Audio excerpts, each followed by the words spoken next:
Eu nasci em uma família onde a maioria dos membros serviam ao ocultismo. E eu também era muito envolvida. Cartas Vivas, uma produção do podcast Casa na Rocha. Eu, um dia, fui convidada para trabalhar em uma casa, para tomar conta dos negócios. E lá, ela mandava eu escrever vários cadernos com o nome de mulher de um lado e o nome do homem do outro. Eu nunca perguntei, nunca procurei saber qual era o objetivo. Quando conheci meu noivo, ele não gostava, Mandou eu decidir entre se vir essa vida ou estar com ele. E eu decidi, seguir o meu noivado.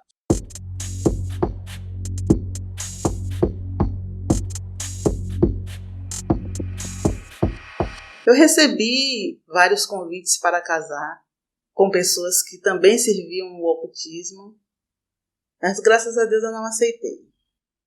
Logo após o meu casamento, o meu marido falou que não queria que eu servisse a Jesus como minha mãe servia, porque se eu fizesse isso, ele me abandonaria. Após 3 anos do meu casamento, minha mãe veio a falecer. E na hora do sepultamento, o pastor fez um apelo, perguntando quem queria substituir minha mãe. E eu ali no meu coração, eu disse, eu vou substituir minha mãe. E naquele momento eu me converti sobre o caixão da minha mãe.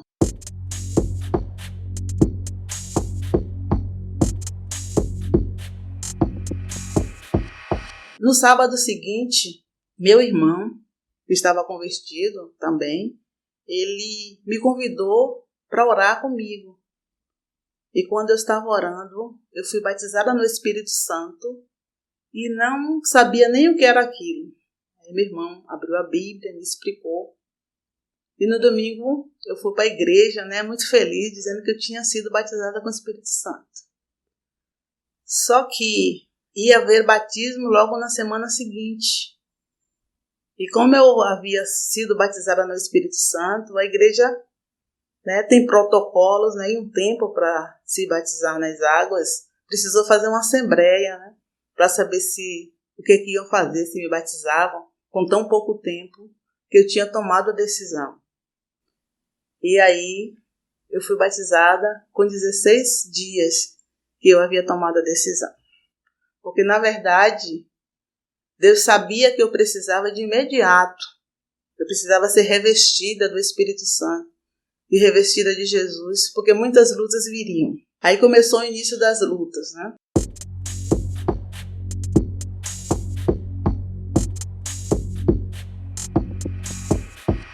Eu não tinha, como lidar com o meu marido, não sabia como fazer. E muitas vezes, quando ele não queria que eu fosse para a igreja, eu achava logo que era as trevas, Eu discutia, brigava. Então, nós tínhamos um relacionamento bem conturbado. Um dia, ele queria que eu fosse viajar com ele, e era o dia da ceia, e eu não quis ir. E chegando lá, ele reencontrou a namorada dele de infância.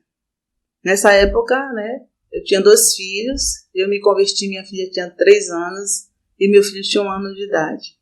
E daí ele saiu de casa inúmeras vezes. Saía, não conseguia ficar lá, voltava para casa, depois não conseguia ficar em casa, voltava de novo. Mas sempre quando ele estava para voltar, Deus já me preparava e eu recebia ele de novo. Várias vezes ele saiu e várias vezes ele voltou para casa. Eu comecei a me sentir que estava faltando algo na minha vida. Eu ficava sem saber o que era. E comecei a visitar várias congregações. Aí a minha irmã, a mais nova que tinha se convertido, ela me chamou e disse que existia um Evangelho do Reino. Eu nunca vi falar no Evangelho do Reino. Ela disse, eu vou arranjar uma pessoa para falar do Evangelho para você. Então eu fiquei pensando por que minha própria irmã não fala? E eu não sabia que naquele momento ela estava pregando para mim e estava abandonando o reino. Foi eu entrando e ela saindo.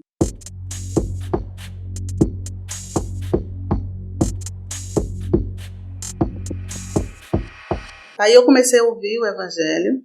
Uma irmã me chamou e disse assim, vamos na casa de alguém. Eu não lembro quem é. Quando eu cheguei lá, não foi um bairro nobre. Aí a irmã abriu a porta, me recebeu. E lá na sala tinha uma criança, que eu acho que ela não tinha 4 anos. Ela estava rodeada de brinquedos na sala. E a mãe virou e disse, filho, pega os seus brinquedinhos, que mamãe vai conversar com titias. O menino parecia um robozinho. Catou aqueles montes de brinquedo. Quando estava tudo na caixa, ele saiu em direção à minha irmã, abraçou, beijou, põe a caixa e foi para o quarto. Na verdade, eu não ouvi nada do que a irmã estava pregando para mim, só com o pensamento naquela criança. Eu ficava pensando assim, essa criança não vai sair mais do quarto, não. E aí, o tempo passou, eu acho que passou 1h30, mais ou menos.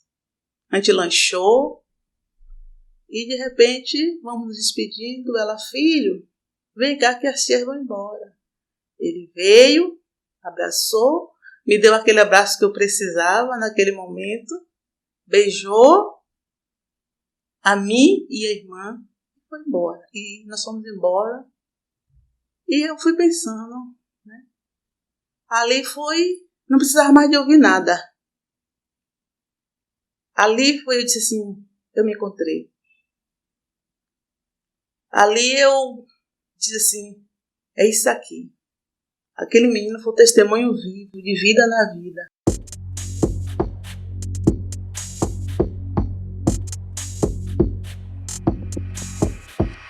Eu tinha passado no concurso federal, trabalhava no exército, eu era soldadora. E meu marido tinha saído de casa e não tinha emprego. Quando ele resolveu sair, ele perdeu o emprego. Então eu não podia pedir uma pensão. E disse, mas é isso que eu quero para meus filhos. Eu entendi aquela palavra, ensina teu filho no caminho que deve andar. Porque eu achava que meus filhos estavam bem, mas dali eu vi que meus filhos estavam muito mal. E eu disse, não, eu quero isso para mim. É isso que eu quero para meus filhos. E aí pensei, eu não entendia muito ainda do que era buscar conselho, não sabia nada disso. E aí eu disse, como é, Deus, que eu trabalhando, saindo 5 horas da manhã, chegando 6 horas da noite, vou dar um padrão desse para meus filhos? Como é que eu vou fazer? Eu disse, eu vou botar meu emprego na mão de Deus. Cheguei no quartel, pedi ao coronel para falar com ele e disse, estou dando minha carta de demissão. Ele sabia que meu marido tinha me abandonado, né, porque nós tivemos uma briga, né, tive que me ausentar do trabalho, e aí o diretor sabia dessa história, e aí procurou saber por que eu queria pedir a carta de demissão. Eu expliquei para ele, e ele disse, vá trabalhar. No fim do expediente ele me chamou e disse, eu vou fazer uma coisa com você. Você vai trazer seus filhos para trabalhar aqui. E aí ele disse assim, eu vou dar uma condução no meio do caminho para não ficar muito pesado para você. Aí vinha a viatura, ou vinha um carro particular dele, no meio do caminho, porque eu morava na Liberdade e trabalhava no Monte Serra. E aí ele, no meio do caminho, ele me pegava ali na calçada, ou mandava alguém me pegar na calçada com meus 2 filhos. Lá eles tomavam café da manhã, lanchavam, almoçavam. Os soldados faziam a lancheira deles e eu vinha trazer eles na Liberdade. E voltava para o trabalho. Isso perdurou alguns tempos. Até que chegou a hora desse coronel ir embora. Passou o tempo dele. Ele, eu vou fazer o que com você agora? Eu disse, aceita a minha carta de demissão. Você tem como se sustentar? Eu disse, ainda não. Aí ele, faça um requerimento que eu vou mandar para Brasília, para mandar você para o hospital, porque lá você trabalha menos tempo e vai ter mais tempo de cuidar de seus filhos. Só que o requerimento veio indeferido, porque eu, soldadora, não poderia trabalhar no hospital. só poderia trabalhar no quartel. Eu disse, então me dá minha carta de demissão. E depois ele me chamou e disse, eu vou ligar para lá. Aí ligou para o comandante-geral, explicou a situação dele, disse lá o que ele achava de mim, e disse, então eu estou indo embora, o exército perde, e eu estou com a quarta demissão dela aqui. Quando chegou no fim do expediente, ele me chamou, que o comandante tinha ligado, e mandado eu fazer um novo requerimento. Aí eu fiz um novo requerimento, e o requerimento veio deferido por tempo limitado. Aí eu procurei saber o que era por tempo limitado, ele disse, é porque você vai para o hospital. E o hospital muda de direção. O dia que um desses diretores resolver mandar você de volta, porque você é soldadora, você vai ter que vir. Não, certo. É o tempo, né, que eu faço alguma coisa pelos meus filhos. E aí passou um tempo, muito tempo trabalhando assim, embora não supria a minha necessidade com meus filhos, porque meus filhos largavam o colégio meio-dia e eu chegava em casa 2 horas. Então esse tempo foi danoso para meus filhos, o tempo que ficou na minha ausência. Porque não tinha um pai presente, aí eu tive um problema nas pernas e fiquei sem andar durante, acho que 3 meses. E quando eu fiquei boa e cheguei, eu vi uma mudança no hospital. O diretor estava me esperando para me mandar de volta para o quartel de manutenção. Quando eu cheguei, ele já tinha esquecido de mim. Passou um tempo, eu peguei LE. LE é lesão de esforço repetitivo. E aí daí, quando saiu o relatório, ninguém mais podia mexer comigo. Então ninguém mais podia me tirar do hospital. Então eu criei meus filhos, vi meus netos nascer e me aposentei trabalhando no meio turno.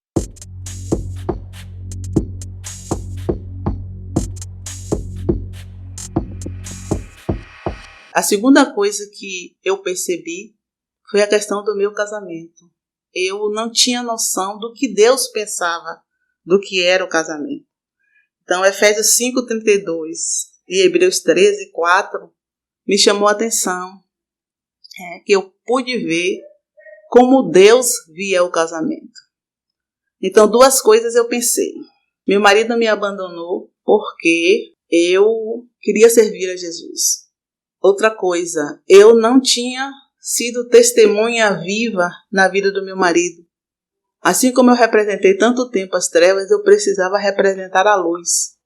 Precisava viver esse Jesus. Porque antes, quando ele chegava, ele via os filhos, mas aí eu comecei a investir, a orar e tentar mostrar Jesus para ele. Porque daí foi que ele começou a voltar para casa, a lutar para voltar para casa. Só que ele vinha para casa e aí acontecia que ele não aguentava ficar, saía, ficava lá, depois às vezes não demorava nem muito, voltava, pedia perdão, queria viver comigo. E isso foi várias vezes, ele indo e vindo e eu lutando. Aí foi que nessas minhas idas na casa de Jay, quando eu conheci o Evangelho, eu fiz o cavar direitinho, todos os planos. Só que eu cheguei na casa de Jay me chamou para orar. E eu dobrei o joelho. Quando eu fechei os olhos, aquele livro, aqueles cadernos, começaram a passar na minha vista. E eu comecei a chorar. E os cadernos passando. E aí depois ela perguntou, por que você está chorando? Eu expliquei para ela. Eu disse, mas eu não sei o que significa isso. Aí nós quebramos, né? Ela orou, quebramos.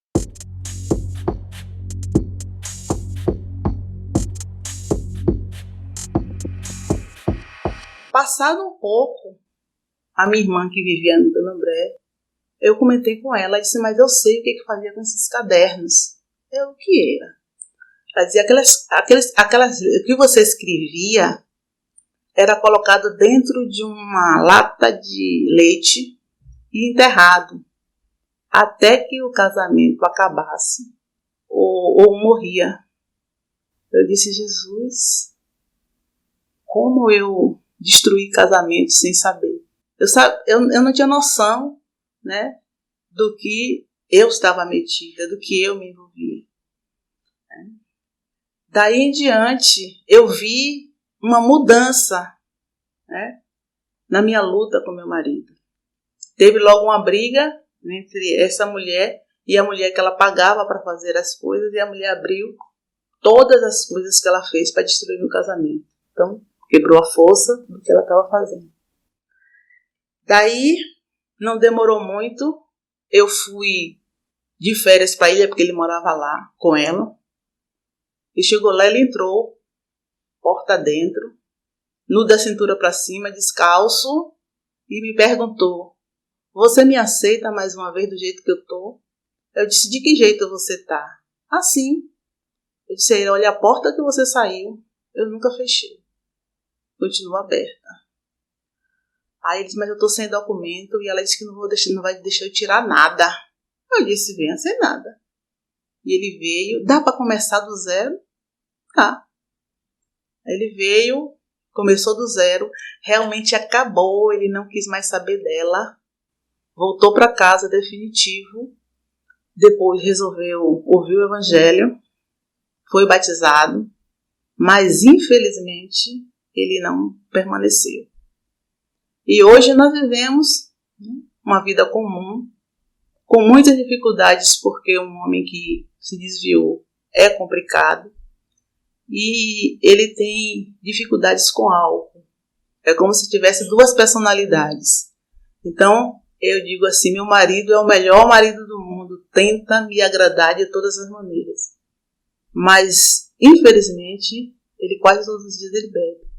Então, o tempo que eu tenho de prazer é muito menor do que o tempo que eu tenho de luta. Mas eu creio que Deus vai restaurar o que precisa ser restaurado.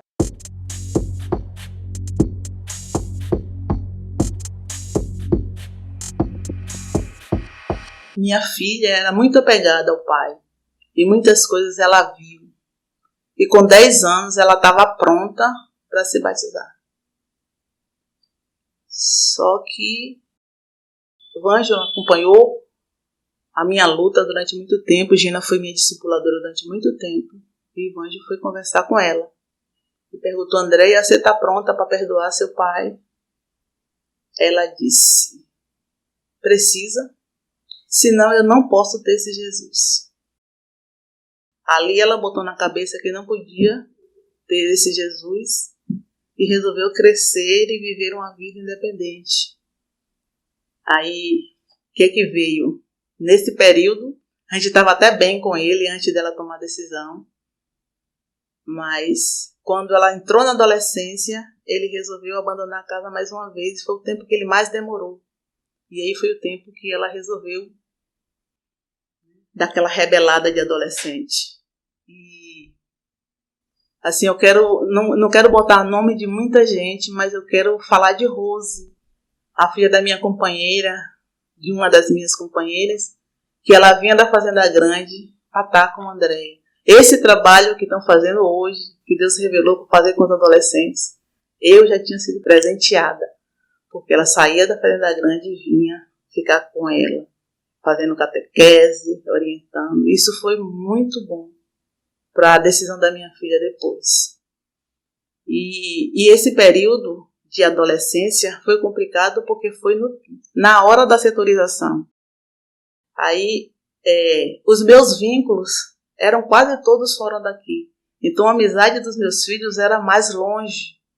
Então, eles ficaram revoltados, né? Adolescentes revoltados com a situação toda que eu estava vivendo. E sem ter irmãos, né? Muito próximos que eles estavam acostumados. E Edinho, mesmo não convertido, ele adotou ela como filha. Ele hoje está convertido, mas é uma pessoa que eu preciso honrar. A família de Edinho foi a família que ficou bem próxima e pôde cooperar. E hoje ela tem ele como pai. Meus filhos têm ele como avô, porque ele foi lá e ocupou o espaço que estava faltando na vida dos meus filhos. A presença do pai. Então ela criou vínculos de amizade na rua. Então eu tive muitas dificuldades. Quando ela fez 20 anos, isso foi uma particularidade minha de Deus, eu fiz um jejum de pão e água. No dia que eu acabei o jejum, ela disse: minha mãe, eu vou perdoar o meu pai e vou me converter. Então passaram-se 10 anos. Ela se converteu e hoje está bem, né? Casada com um líder da igreja, com 2 filhinhos e bem encaminhada. A conversão do meu filho. Meu filho, com tudo isso, ele nunca se decidiu, ficou homem, nunca se decidiu pelo Senhor. Não era um filho de dar trabalho, tranquilo. Mas aí constituiu família, ficou no mundo, teve uma filha e depois foi para uma congregação. Casou. O pastor até se assustou porque eles 2, né, se converteram, estavam namorando, já tinha uma filha. Aí o pastor disse: não, mas eu não posso batizar vocês. Ele disse: eu separo de corpos. O pastor: que isso? Eu separo de corpos, vai ter batismo, eu vou me batizar. Aí os 2 se batizaram, separaram de corpo, casaram. E estão aí, né, tem 2 filhinhas, e Deus está conduzindo. Eles levaram 10 anos na congregação. E a minha oração era: Senhor, enquanto ele estiver vivendo o que ele aprendeu desde a infância, deixa ele lá. Mas se tiver qualquer desvio, traga ele de volta. E fez 1 ano agora, em outubro, que Deus trouxe eles para cá, tá com a gente. Ele está congregando com a gente aqui, a família toda congregando. Em meio à pandemia, Deus trouxe ele para cá. E ele está entendendo, né, o que Deus queria dele. Tem sido muito bom.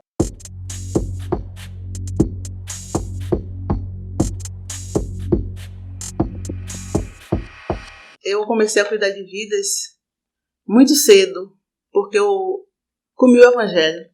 Recebi o Evangelho, comi, e foi na época que a Monte Oreb estava se unindo, e aquelas mulheres de maridos não convertidos vieram em massa para mim.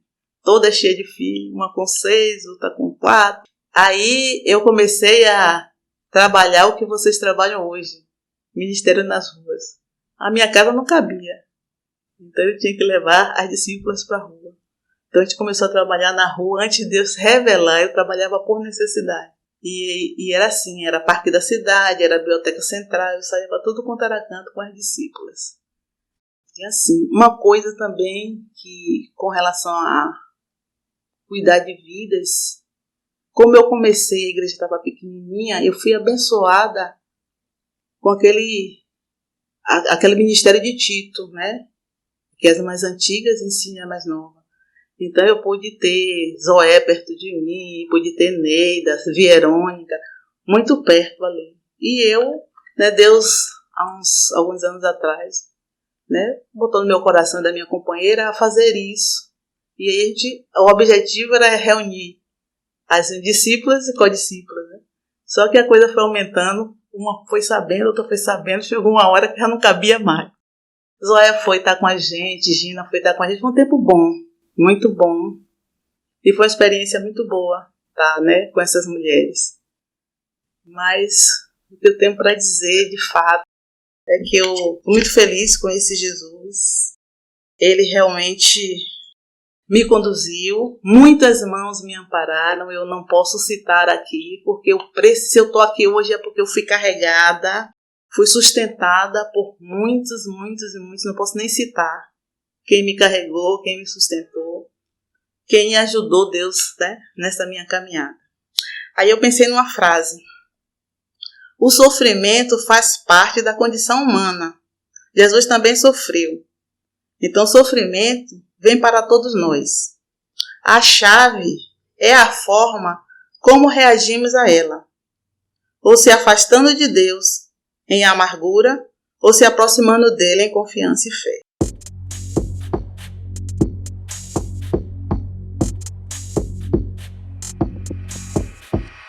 Eu sou a Denildes, conhecida como Deco, tenho 63 anos, 36 anos que ando no caminho do Senhor, sou discípula de Jesus.